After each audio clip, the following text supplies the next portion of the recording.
আসসালামু আলাইকুম।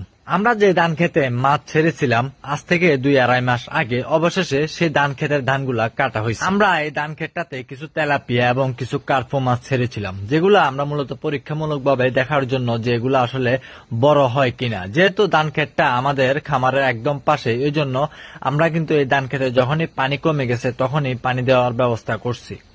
যেহেতু জমির ধানগুলা কেটে ফেলা হয়েছে, এই জন্য আমাদেরকে এখন হয়তো বা মাছগুলো ধরে ফেলতে হবে।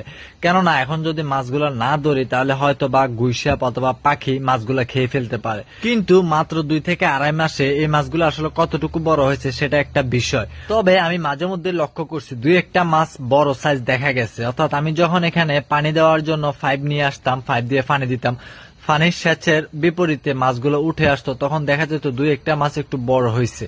কিন্তু সবগুলা মাছ আসলে বড় হয়েছে কিনা সেটা আমরা বলতে পারি না, যেহেতু আমরা আসলে কয়েকবার অন্যভাবে মাছ ধরার চেষ্টা করেও মাছগুলো ধরতে পারি নাই। আর এই জন্যই আমরা সঠিকভাবে বলতে পারি না সবগুলা মাছের সাইজ আসলে কি হয়েছে।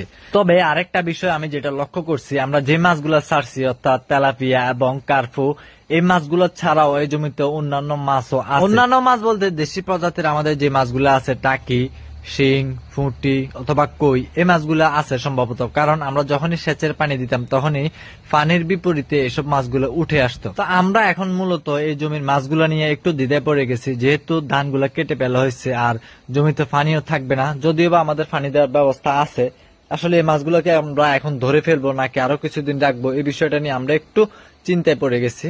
যেহেতু মাত্র 2-2.5 মাস হয়েছে মাছগুলো ছাড়ার বয়স, এই জন্য এই বয়সে আসলে মাছ পরিপূর্ণ বড় হবে না আমাদের যতটুকু ধারণা। কিন্তু আবার না ধরলে হয়তো বা মাছগুলো নষ্ট হয়ে যেতে পারে।